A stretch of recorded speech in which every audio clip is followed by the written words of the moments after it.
వికలాంగుల హక్కుల జాతీయ వేదిక ఎన్పీఆర్టీ నిజామాబాద్ జిల్లా కమిటీ ఎడపల్లి మండల కమిటీ ఆధ్వర్యంలో ఎడపల్లి మండల కేంద్రంలో ఎడపల్లి గ్రామ పంచాయత్ కార్యదర్శికి వినతి పత్రం ఇవ్వడం జరిగింది. ఆ తర్వాత జంలేం గ్రామానికి వచ్చి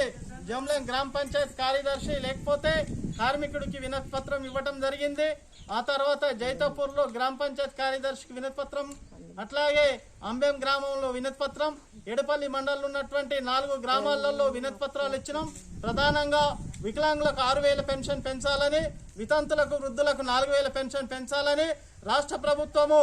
4,000 నుంచి 6,000కు వికలాంగులకు పెంచాలని, కేంద్ర ప్రభుత్వము వికలాంగులకు 300 రూపాయలు మాత్రమే ఇస్తుంది, దాన్ని 4,000కు పెంచాలని, 2 ప్రభుత్వాలు కలిపి నెలకు 10,000 పెన్షన్ ఇవ్వాలని, వికలాంగులకు ప్రతి నెల 5వ తారీఖు లోపే పెన్షన్లు ఇవ్వాలని, వికలాంగులకు డబుల్ బెడ్రూమ్ ఇండ్లను ఇవ్వాలి, వికలాంగులకు